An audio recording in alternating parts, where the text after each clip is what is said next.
So let's take a look at some famous people from history who used their different thinking modes to help them with their problem solving. If you look at that guy right there, he was Salvador Dali, a very well-known surrealist painter of the 20th century. He was the very definition of a wild and crazy guy. You can see him here with his pet ocelot, Babu.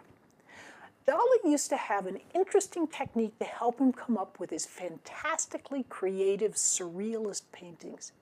He'd relax in a chair and let his mind go free, often still vaguely thinking about what he had previously been focusing on.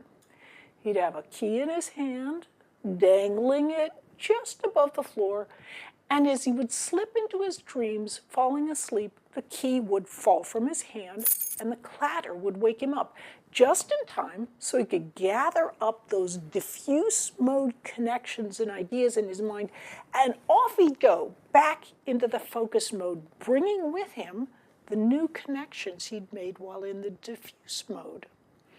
Now you might think, well, that's okay for an artist. But what does it have to do with more scientific or mathematical kinds of thinking? Well, if you look down here, this guy was Thomas Edison, one of the most brilliant inventors ever. According to legend, what Edison used to do was he'd sit and relax in his chair, holding ball bearings in his hand. He'd relax away, letting his mind run free, although it would often noodle back in a much more relaxed way to what he'd been focusing on previously. When Edison would fall asleep, the ball bearings would drop and clatter to the ground just as with Dali, and it would wake Edison up, and off he'd go with his ideas from the diffuse mode, ready to take them into the focus mode and build on them. So the bottom line is, when you're learning something new, especially something that's a little more difficult, your mind needs to be able to go back and forth between the two different learning modes. That's what helps you learn effectively. You might think of it as a bit analogous to building your strength by lifting weights. You would never plan to compete in a weightlifting competition by waiting until the very day before a meet and then spending that entire day working out like a fiend. I mean, it just doesn't happen that way. To gain muscular structure, you need to do a little work every day, gradually allowing your muscles to grow.